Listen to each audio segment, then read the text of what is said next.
What happened? I started recording. Oh, so, yeah. Okay, perfect. Maybe that's what happened. Yeah.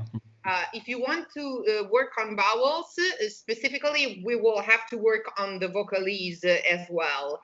That I consider a form of, I consider Vocalise to be a form of vowel art more than a warm-up for singing. Okay, I do not consider the Vocalise as a warming up for the singing. I consider it a form of, especially for Italian opera, a form of a vowel art. So we will work on repertoire and Vocalise separately, because I need the Vocalise to improve your vowel, especially because in Hebrew the vowels are placed in a very different way. So to focus on Italian vowels, we will do the Vocalise, and then we will work on the repertoire where we will also apply what we did in the Vocalise, but the Vocalise doesn't serve in my method as a warm-up for the repertoire. Warm-up is warm-up. One can do it in many different ways, even just scratching their throat or warming up their body in many different ways. But the Vocalise has to be finalized to the perfection of the vowels and doesn't necessarily use a form of warming up for the singing. And also, I don't know if you've learned it, that can be very helpful for you.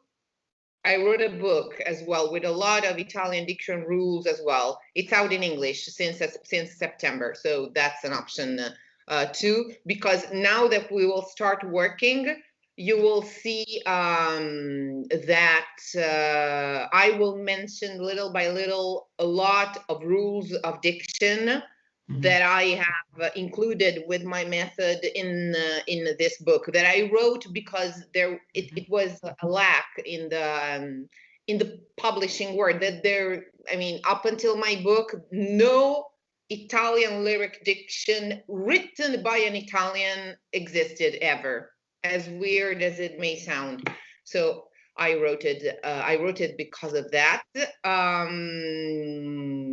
So if you want an approach on the language, and if you liked my YouTube videos, you can find a lot of that stuff compressed in this book that came out in English just a few months ago, 6 months ago. Okay, that. Also, I use a lot recordings of my voice enunciating the diction of arias with my students. Since I've been doing this job for a very long time, I have quite a big storage of them. So, like, I don't know if what we're working on today, but if it's something I had already had in storage, I would have sent it to you so you can make your diction notes on your score in advance, and it saves some time from the session. That's all I'm saying. Do you speak about the IPA?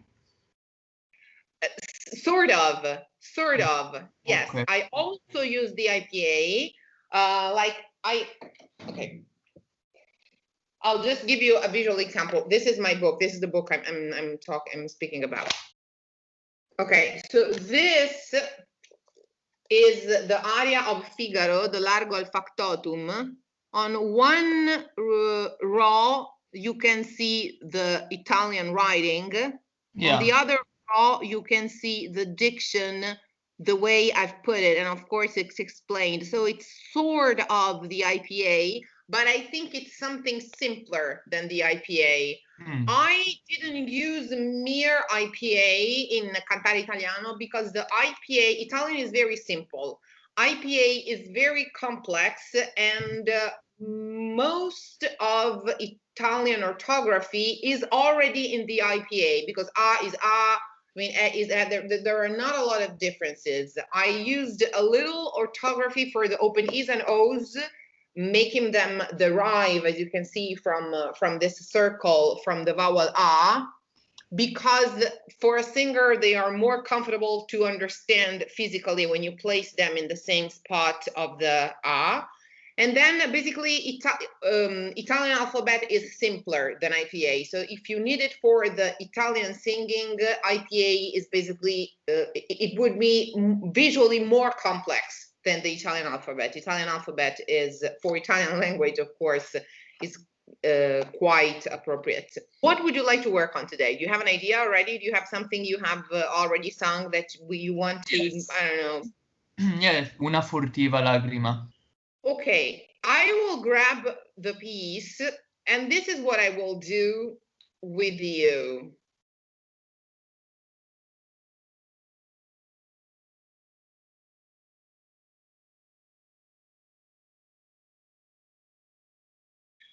Do you know what a raddoppiamento sintattico is in Italian? A doubling, a mandatory doubling. When to double an initial consonant, you did it spontaneously, like you did ocello. You didn't say ocello, you did ocello with the doubling. Do you know in theory what that is? Because it's a thing in Italian diction. It's a specific thing. I don't Okay. think so. Yeah. Okay. So in Italian, and this is in my book as well, but it's also, you can also find it online. In Italian, we call it raddoppiamento, which means doubling, fonosintattico, or just sintattico. It's some sort of physical phenomenon that happens to the initial consonant of a word. You have ocello there, okay? Like to the C of cello. The initial consonant of a word, when that initial consonant, like in the case of ocello, is placed in between two vowels, so it's preceded by a vowel in the preceding word, and it's followed by another vowel in the same word, ocello. But if the preceding word responds to a list of cases, so in this case, the preceding word is o, which is an interjection, o, a, with an H, or de, which is very common in opera because opera was born in Tuscany, and Tuscanians don't say they say de. So, and that became common to all opera, also to the one that wasn't born in Florence, because it was assimilated to the Tuscanian way to exclaim. It's just like in modern rap or trap music, everybody says yo, because they say it in America where the genre was born. In opera, it's just the same. All opera librettists started to use de because where opera was born in Tuscany, they say de, and it's said just in Tuscany, but it's being used for all opera written by librettists from all over Italy. Okay. So that's a thing to know. So after interjections, we double. You mentioned spunto. After words carrying a graphic accent, truncated words, we double. Okay. If you had to say spunto qui, for example, if the phrase was spunto qui, if you had another word after spunto, you have a comma in this case, but if you had another word, like, I don't know, qui, li, whatever, you would have had to double after the accent. Spunto li, spunto qui. You wouldn't have said spunto li, spunto qui. You would have said spunto li, spunto qui. You don't say perché sì. You say perché sì, because perché ends with a graphic accent, and we double after graphic accents. So we double after interjections, we double after graphic accents, we double in general after monosyllables, after se, ne, che, ma,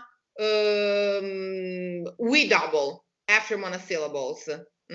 Because after very small words, we want to separate the edge of the word, okay? You don't say da capo, you will say da capo, so much that the usage of doubling through the centuries has changed the orthography of a lot of words. Yeah, that's interesting. So da capo turned into da capo, da vero turned into davvero. Okay, so there are rules for the doubling. It's in my book, otherwise I will come up with something else if you need the full list, because I don't know if it's if you can find it in English somewhere else. I have to check. So there's a list of cases. I have mentioned a few: after monosyllables, after truncated words, after interjections, After peculiar words such as come, ogni, we don't say ogni volta, we say ogni volta.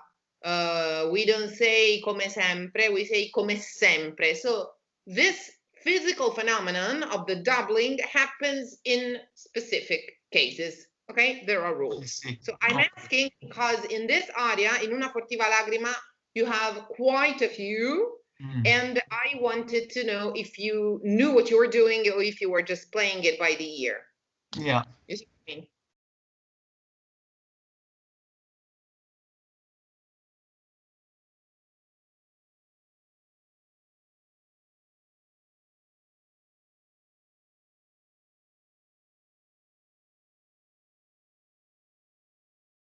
Also, this is another thing I'll do, and you will see it in my recording. When I read an aria for students to teach them the diction, I only mark, okay?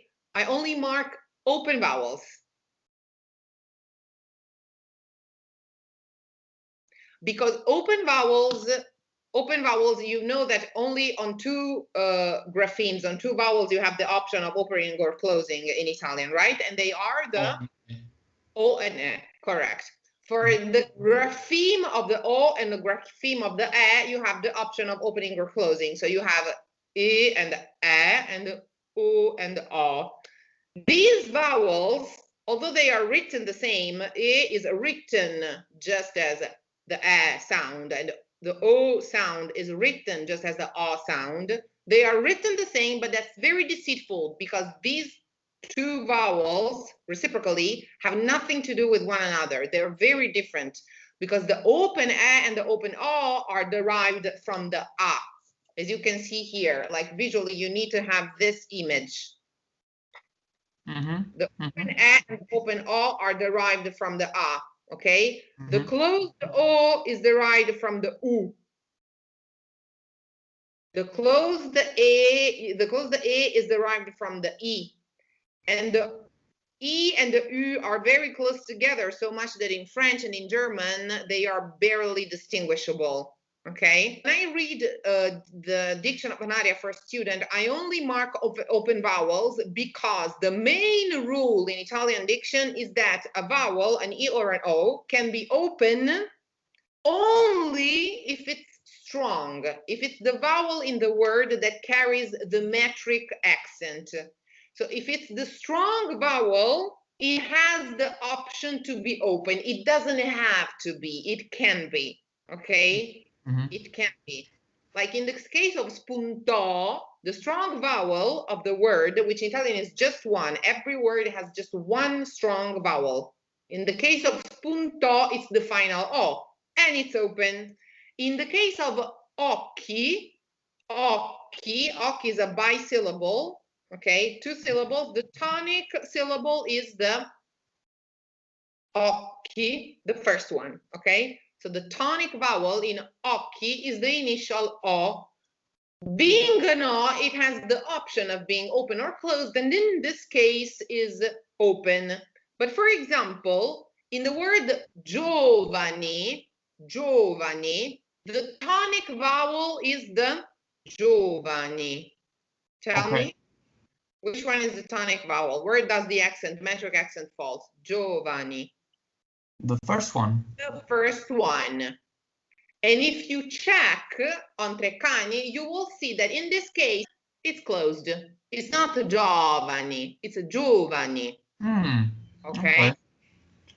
For example, another example, festose. Festose has three syllables. Festose.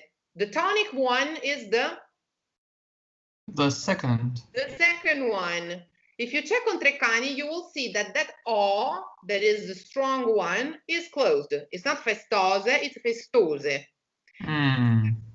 The rule is that only strong vowels can be open, but not necessarily. Not necessarily, but only if they're strong, they can be open, which tells you as a consequence that if a vowel is weak, is closed by default.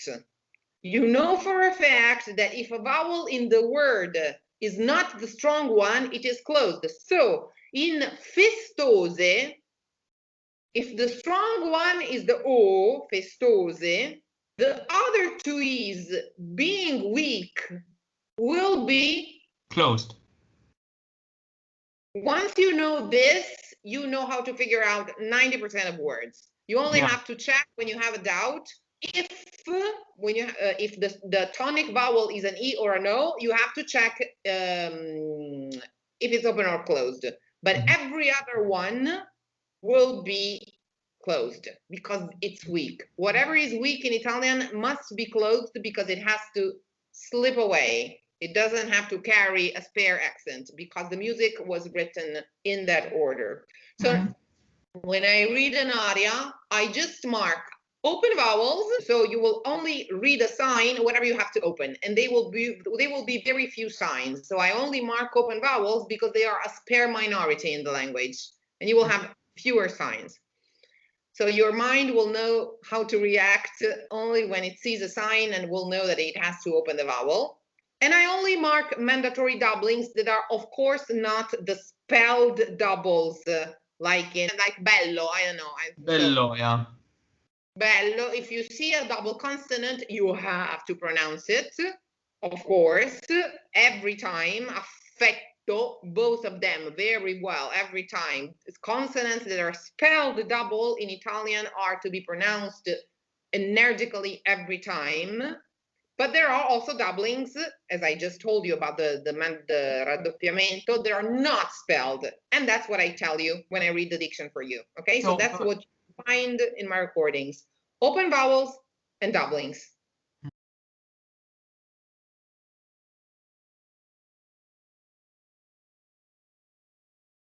To open vowels that are not supposed to be open, but also not to double consonants. They're not supposed to be doubled. Otherwise, you will give, in both cases, spare accents to the phrase, in the case of vowels, and also breakings of the line with fake double consonants that are not supposed to be there. Like, for example, una furtiva, una fu is playing. Okay? If you say una furtiva, that's wrong. You do it out of emphasis, but it will break the line where the composer did not plan on it. And so it will change the prosody that the composer was foreseeing for the piece. So that's why it's important not to do it. I just made an example of like with furtiva, but it can happen anywhere. Okay, so do not open what's not supposed to be open. Do not double what's not supposed to be double.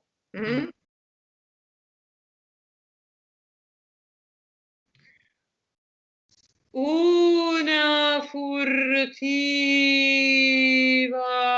lagrima. Although you have an accent on lagrima, you will not double the L of lagrima because the L of lagrima is an initial consonant. It's in between vowels, but it doesn't come after a word that belongs to the list we were speaking about. Because furtiva is not a truncated word, it's not an interjection, it's not a monosyllable. So furtiva lagrima, plain.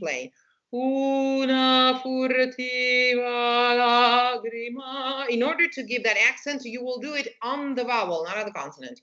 Una furtiva lagrima. Say after me. Una furtiva lagrima. I did some. Yeah. Furtiva lagrima. And now, as we go, try to do as little as you can with your muscles. Focus on relaxing your instrument completely, and do not make vowels and consonants with your lips and tongue. Try to just, like Corelli, he almost sang with a lisp because he didn't want to affect his vocal line. And he had a point. When he spoke in interviews, he didn't have a lisp. When he sang, he did, because he wanted his vocal line to be as smooth as possible. Okay? So. Negli occhi is open, schwa is open as well, spunta open as well. Negli occhi suoi spunta, right? negli occhi suoi. The A of negli, I didn't mark it open because it isn't. So try and say it again, minding not to open that E. Negli occhi suoi spuntò. Quelle festose giovani, nothing to mark here. Invidiar sembrò. Just the final one is open as marked. Invidiar sembrò. Excellent. Che più cercando io vo. The initial double K is open because it's in the beginning. An initial consonant in a phrase, which means the very first one or one that follows either musical or orthographic punctuation, so a comma, a period, an exclamation point, a question mark, or in this case, even a musical pause, can always be doubled. So the initial consonant of a phrase can always be che più. The P of più is double because it follows a monosyllable, che, and the C of cercando is double because it follows a graphic accent. So we will pronounce che più che più cercando io vo, che più cercando io vo. Che più cercando io vo. It's good, but it's not enough. And the trick I advise in order to make a better doubling is to think of the spare consonant not as put in the beginning of the word where you need it, but ideally to put it at the end of the preceding syllables. So in this case, as if it was che più cercando. Che più cercando io vo. Instead of che più cercando, think as if the spare consonant you're putting was as if you started it from the previous syllable. Che più cerca, che più cercando io vo. Try. Che più cercando io vo. It works, doesn't it? Mama, double M, initial M double. Mama, si mama, double S, double M, initial, and then after comma. Mama, si mama, lo vedo, double L after the comma. Si mama, comma, lo vedo, double L. Instead, no double V. Lo vedo, lo vedo. Try. Mama, si mama. Lo vedo, lo vedo.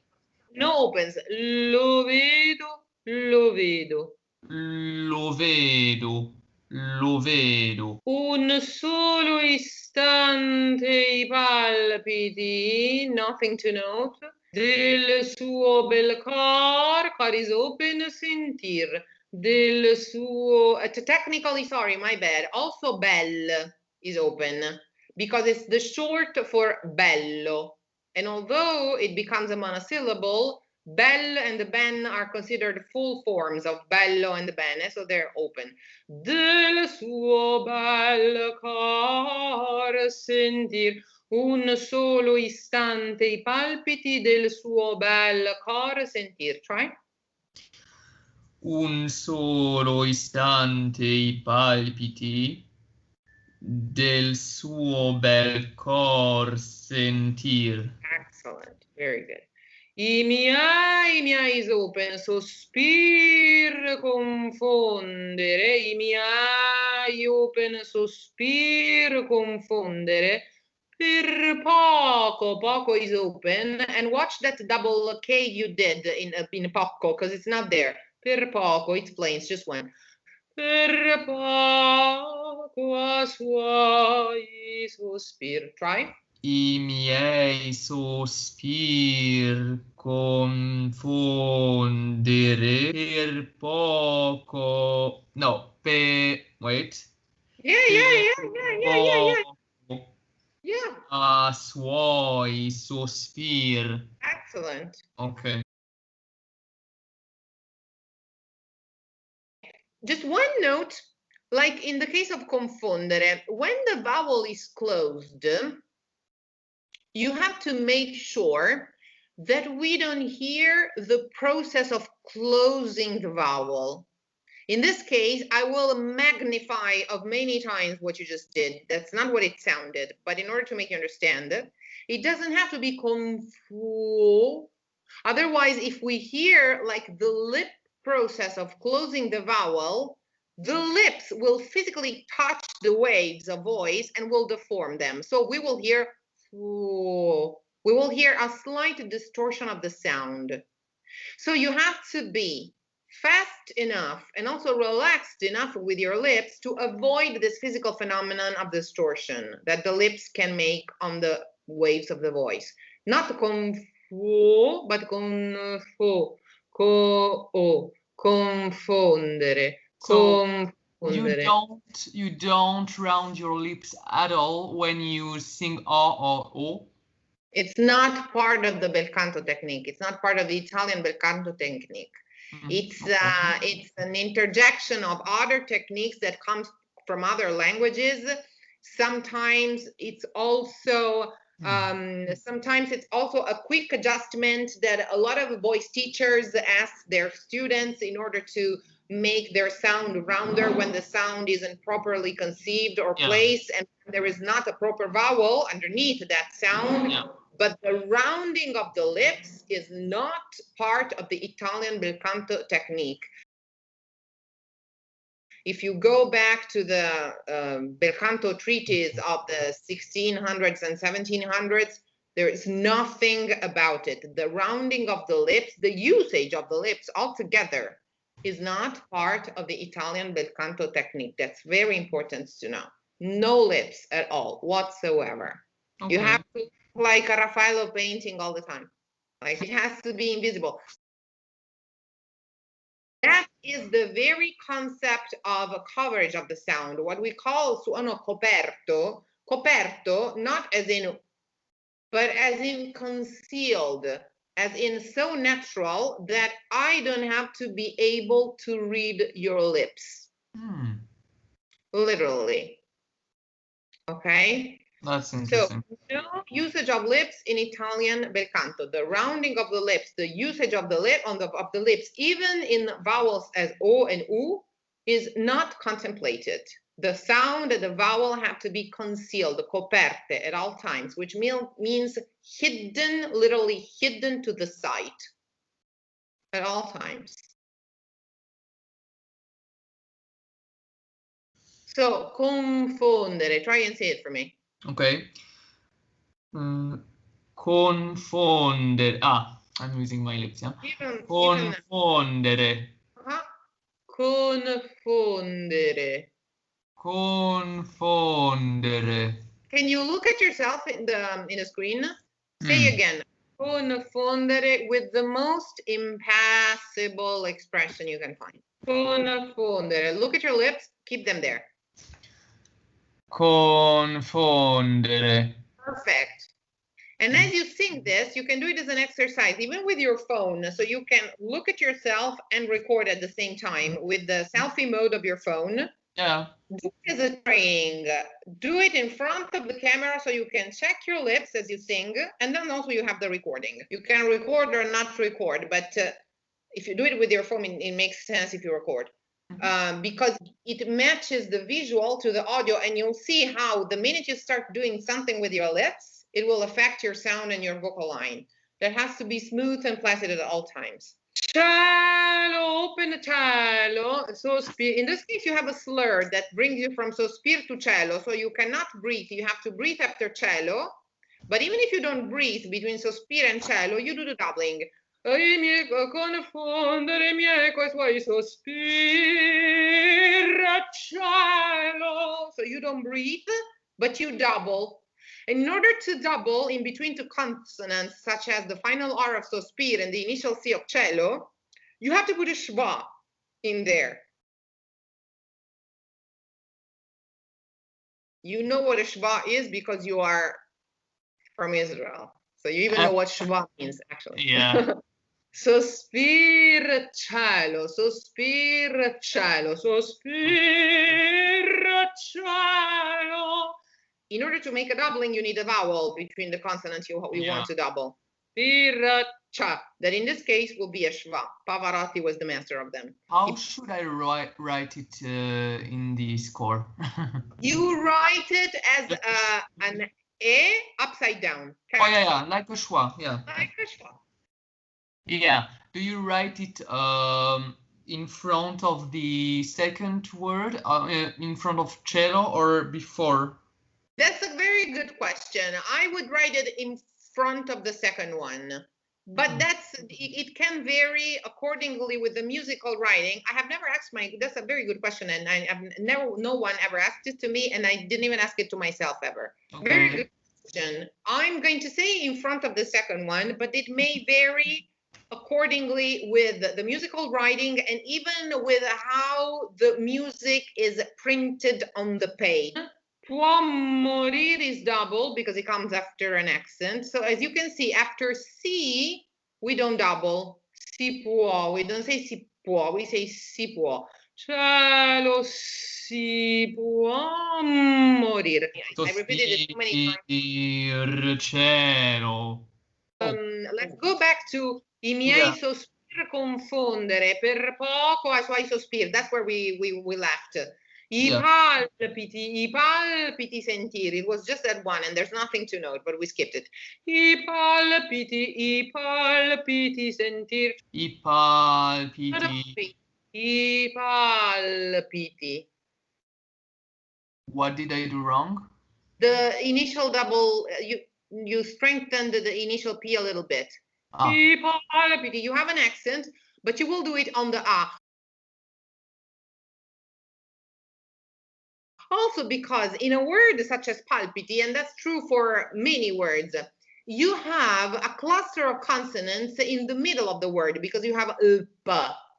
So if you want to emphasize the word in Italian, instead of going on the initial consonant as it would be in German, for example, when you don't have a mandatory doubling in the beginning of the word, in the case of I palpiti, if you want to emphasize the word with the consonants, you have other resources to rely on, such as the middle up.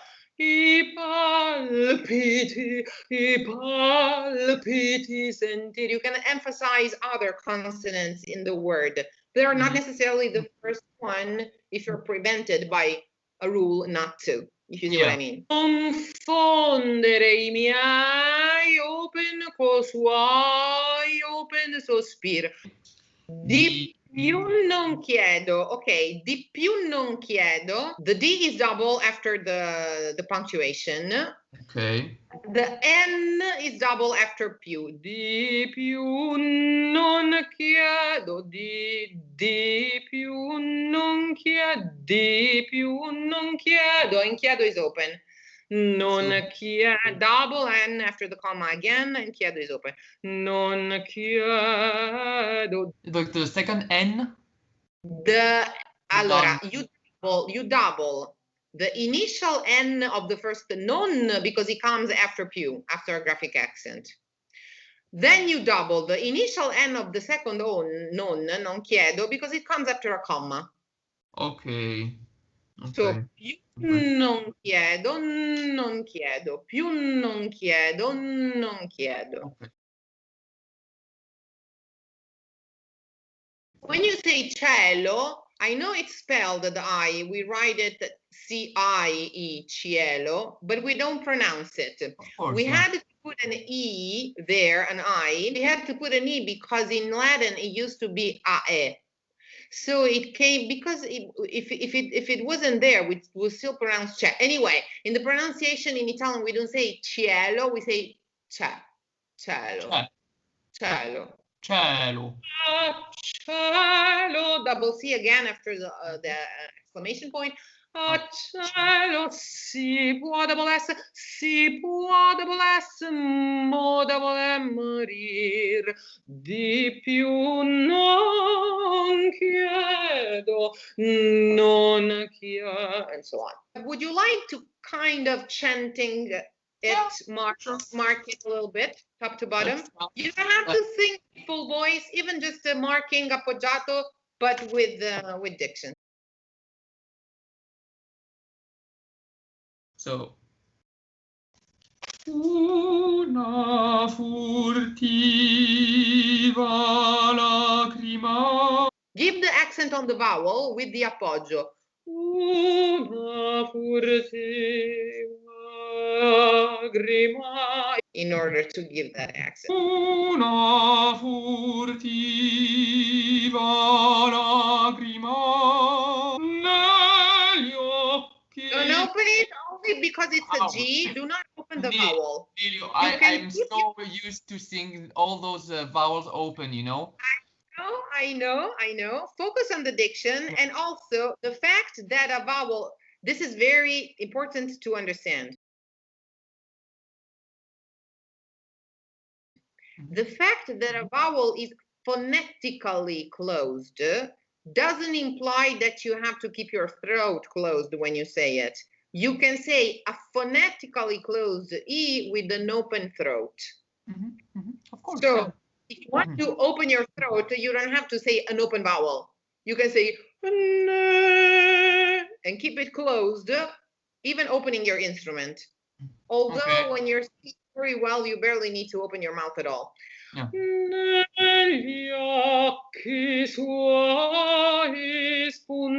So anticipate the N by a lot in your mind before you sing it, and put also the N in pitch.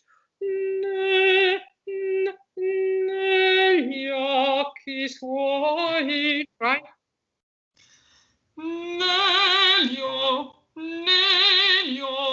Too much. The first one was better.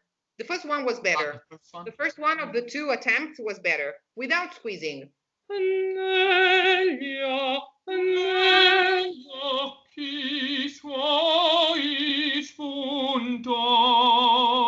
Excellent.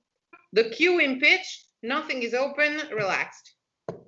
So everything is closed here, right? Yeah.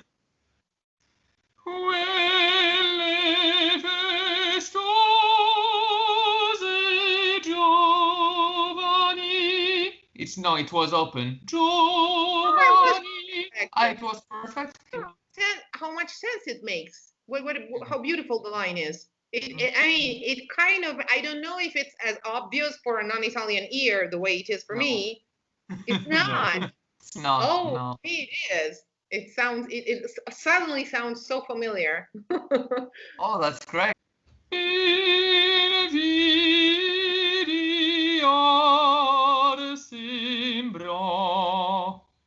Yeah.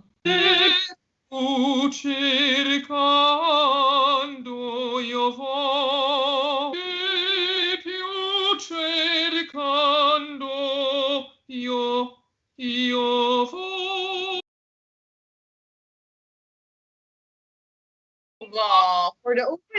For the open aw, command your throat, not your mind. Your mind will think aw. Your mind will always think of the right vowel, but command your throat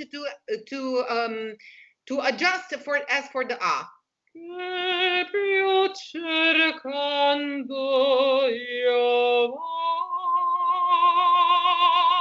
The same placement you would put an ah in, you will put the aw. You will not change the vowel in your mind. You will think vo, but your body will not know the difference. Your body, like physically, inner feeling, will not know the difference between an ah, an open ah, and an open ah. Just open, okay?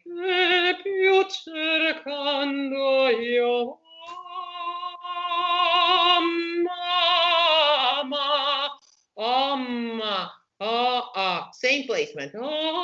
Mama, you're already there.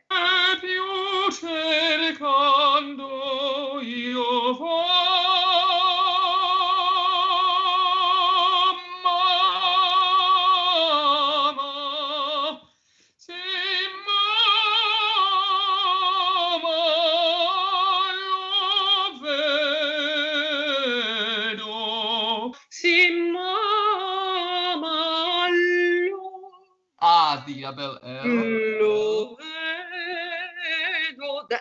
not the V, because the L comes after the I did write it. Lo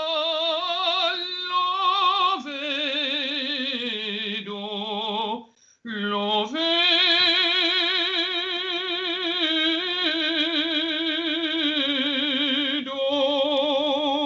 I am excited. Yeah? Yeah, because it's really good and it makes a lot of sense, and you immediately got me. So I'm happy. And it's a beautiful piece, so I feel excited. Also, it's just a matter of terminology, but you are so proficient and you have a lot of memory for stuff I tell you. So I'm going to tell you. You should call closed just the vowels that are phonetically strong. When they are weak, do not think of them as closed. Think of them as non-open, as weak. Make somewhat of mental difference between open closed, because open closed relates to a tonic vowel, to a strong vowel. Whatever is not tonic is just neutral, yeah? Somehow. Okay. For example, you will not, in the word solo, the first O is tonic and is closed. The second one is just weak, neutral. In fact, in pronunciation, you will say solo. You will not say solo, solo. It will feel unnatural. It will be solo. You see what I mean? Un solo. Okay. Un solo istante I palpiti del suo bel cor sentir I miei sospir confondere per poco a suoi sospir I palpiti sentir. Yeah? Yeah? Confondere I miei coi suoi sospir cielo si. No, it was cello. I'm thinking about the closing the vowels now, but I need to remember what you told me about. Yeah, the neutral vowel. Yeah. Which reconnects to the fact that I only mark open ones for the very same reason, because otherwise you will have to stress too many things in your mind. It's yeah. You see what I mean? It's a matter of mental economy when you're singing. Yeah, it will take some practice. Di più non chiedo, no. So non chiedo. Oh, cielo si può morire. Appartamento he wrote. Oh, cielo. Oh, cielo si può morire. Di più no. Sorry. Linger on the double N and make it already in pitch. Di più no. So you'll have time to prepare, to envision and prepare for the note that's coming. Di più no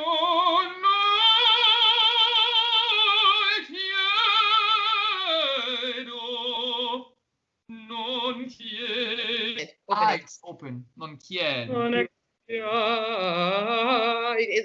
It's going to make everything easier. Yeah, drop it down. Non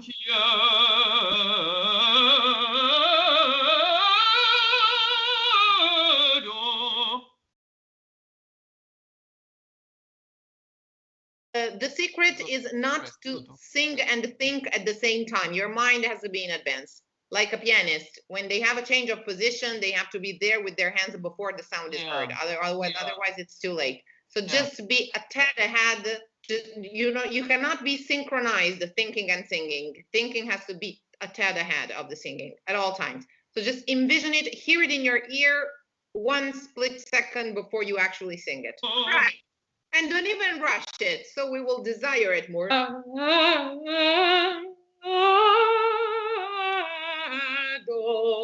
Make me long for it in a little way, and use that time of my longing to fully envision it in your ear before you actually embrace it in your body.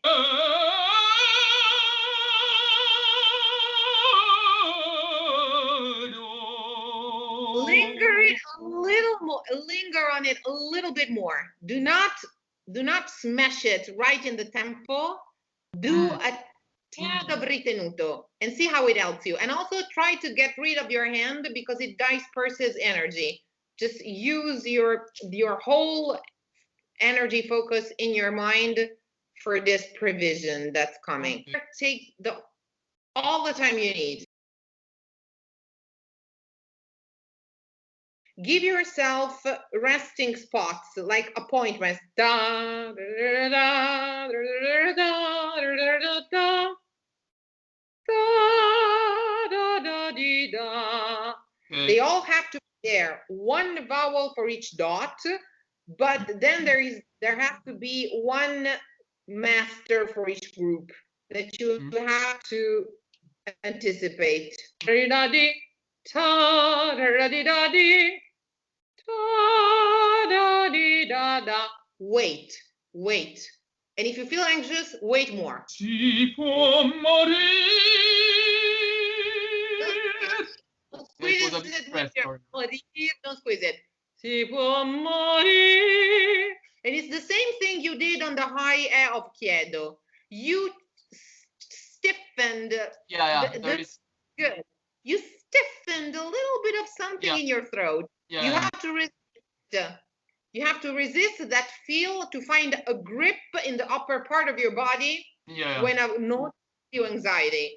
Because if you force yourself, it's some kind of ninja Zen exercise. If you force yourself to let go here, a better appoggio will come from below. Work by exclusion. If you exclude this part, something else will happen.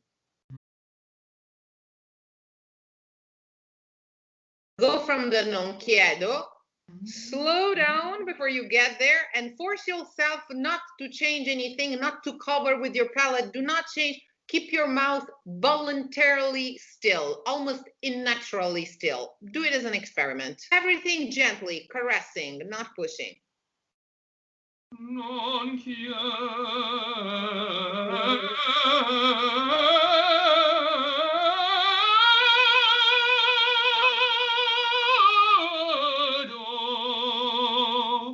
Okay, one last time. Do the same thing the way you did before by looking at yourself in the camera. Make sure that you're looking at your mouth and that you want to keep your mouth perfectly neutral on that high I will be your mirror. Do it again. Non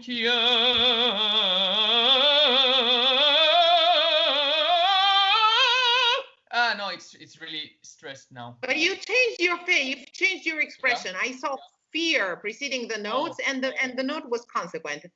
Non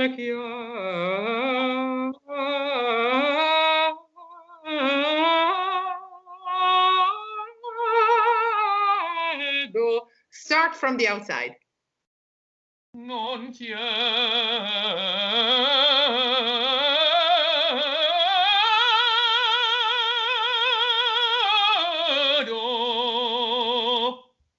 Better? Definitely. You could tell that you hadn't warmed up yet, but as you can see, it still works, especially consider that you're sitting down and everything. Yeah. Good job. I'm very pleased. You're one fine singer. Because I saw some people telling that the Italian A is like father from the English, but it's wrong, right? It's not the same A. It's A. It's more A, right? No, it's not. Try to breathe in relief and say, oh. Oh. That's perfect. That's the A? Yeah. Perfect. Okay. But for singing, that that ah you just did is your ah. Okay. Well, thank you very much. I learned a lot, and it was a pleasure. It was a pleasure for me too. So, see you. Bye. Bye.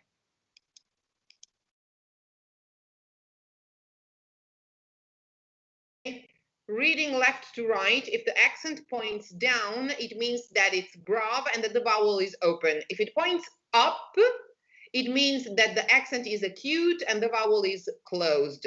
So in this case, as you will see, I hope if you have a good edition, it points down. Reading left to right, it points down, right? Punto. Do you confirm? Okay. So the vowel is open. But please note that there are a lot of mistakes, even in the best ricordi editions. A lot of mistakes. You will find a lot of perché, the accent should point up. You will find them wrong.